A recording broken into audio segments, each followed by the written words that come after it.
Okay, now we'll measure the ring end gap. A lot of people forget about doing this. The piston manufacturer has tried to come up with a gap that's correct for a normal size cylinder. You have to measure it though, because your cylinder, if it's used, the gap may not be right. It's possible the gap could be too tight also in a smaller size cylinder, smaller bore size, or a new cylinder, because the manufacturer has to take into account that this new ring might go in a used cylinder, and it might go in a cylinder that's got a bit of wear on it. So they don't want the ring end gap to be too big, so they do allow a little bit of room for adjustment in most cases. So you need to check it. If the ring end gap's too tight, you'll get ring scuffing on the cylinder, which will mark the cylinder, and then it'll lead to oil consumption, and none of that's any good. You want your engine to run like it just got a new piston in it and not like it's worn out. So to measure the ring end gap, easiest way is to install the ring in the cylinder by itself, and I keep it near the top. If it's a used cylinder, you probably want to go down a ½ inch or so. Slide the piston in from the bottom to make sure the ring is square in the cylinder.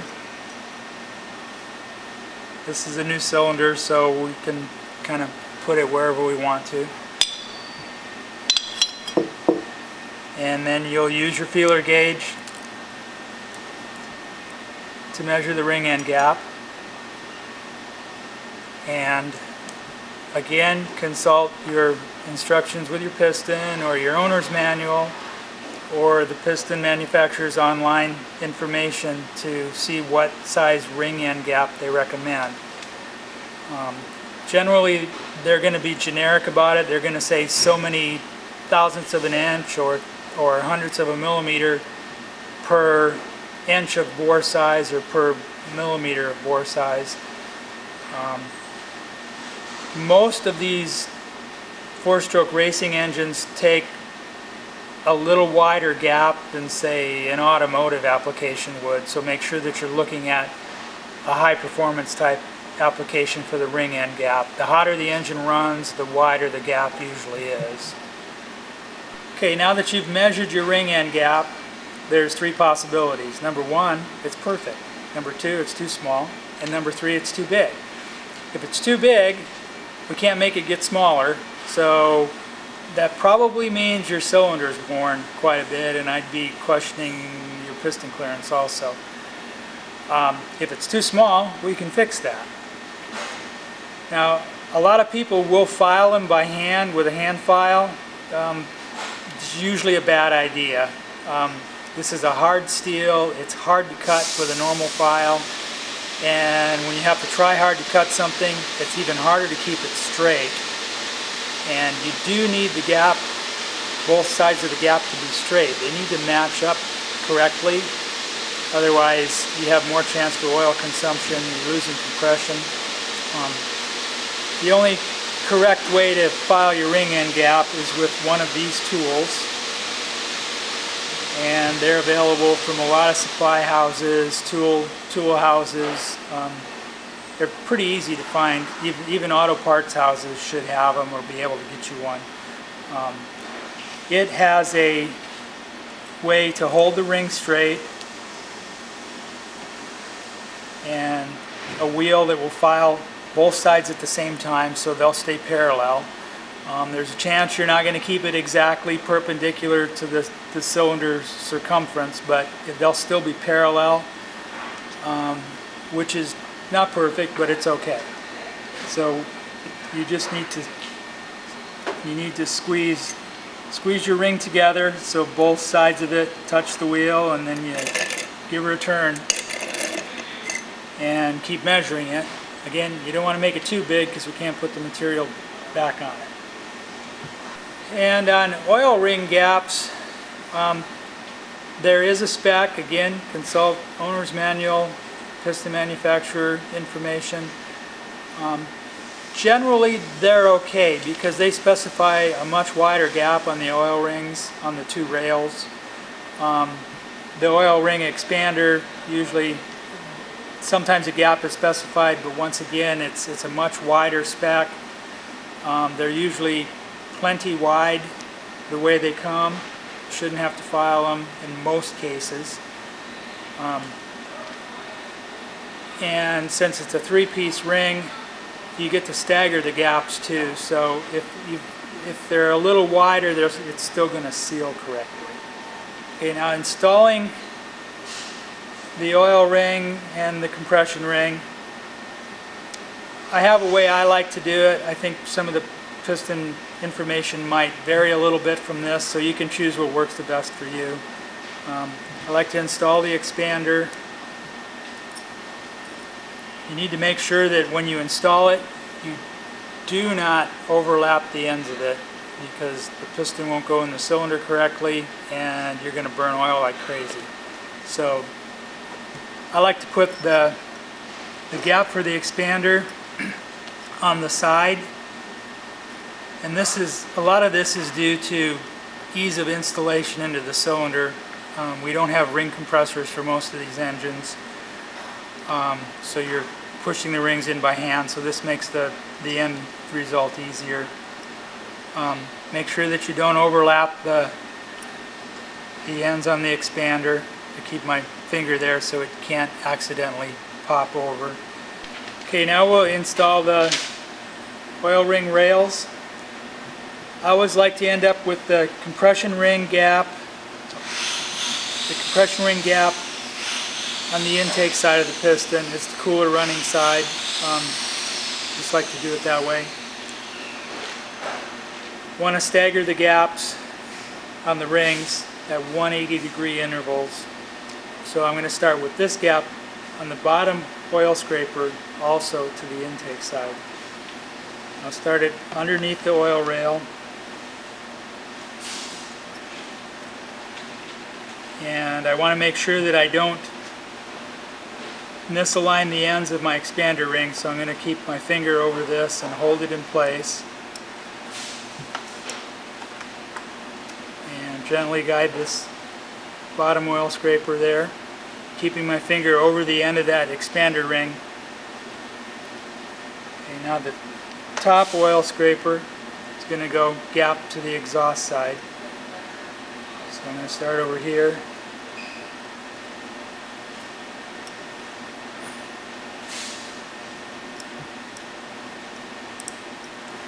Okay, it's installed. Now I can take my finger off the expander gap, and I'm just making sure everything seems free and lined up. There's no bulge in it indicating maybe my expander gap misaligned. Everything seems free. It's good to go. You got your top ring. They do usually have a letter on them. Letter goes to the top. Some rings are symmetrical, you can put them on either way, but to be safe, just put the letter to the top. Intake side on the gap.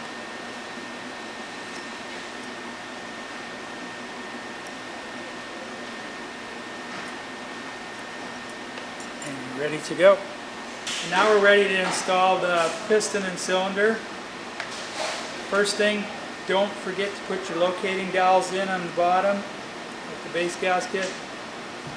If you don't put them in, you're going to have incorrect cylinder bore to piston and crank alignment, and you're going to wear everything out.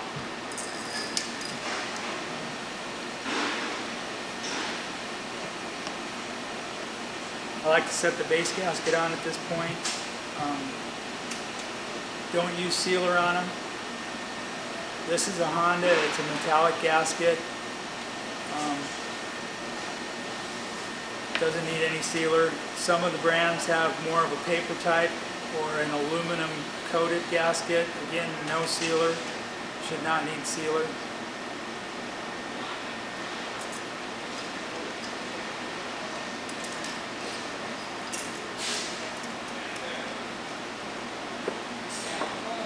Okay, rings are already on the piston, ring ends gap set.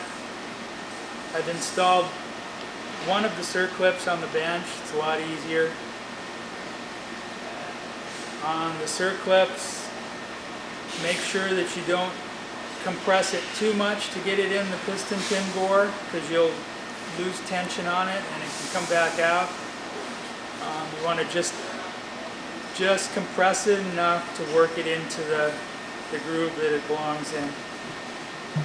Once it's in place, make sure that it's seated well. I usually take a little screwdriver or a scribe or something and go up in there carefully and move the ring back and forth or the circlip back and forth at the gap to make sure that it's seated in good and strong into that groove that it belongs in. Piston pin clips generally never come out unless they're not installed in the groove completely or somebody's over compressed them and distorted them. When you put the piston on the crank, make sure that the arrow, if it has one, goes towards the exhaust, if that's the way it's supposed to go. Some pistons say intake or exhaust on them. Another key is intake valves are usually bigger than exhaust valves, so bigger pockets would go to the intake side. I'll put a little assembly lube on the piston pin bore and the rod.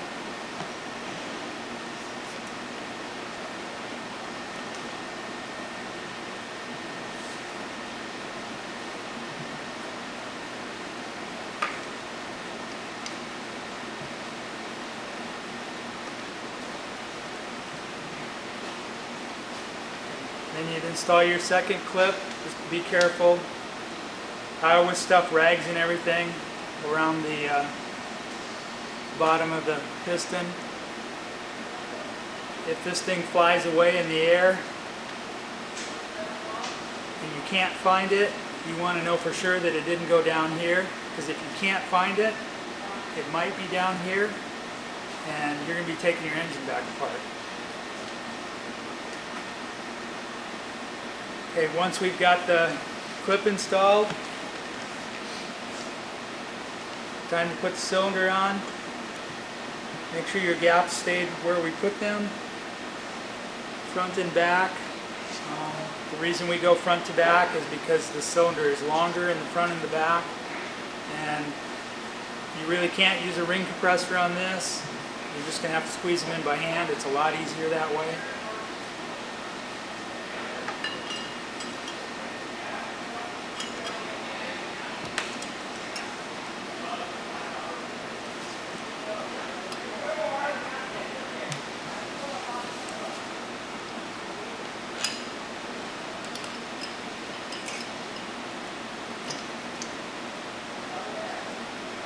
Make sure that the piston feels free in the cylinder.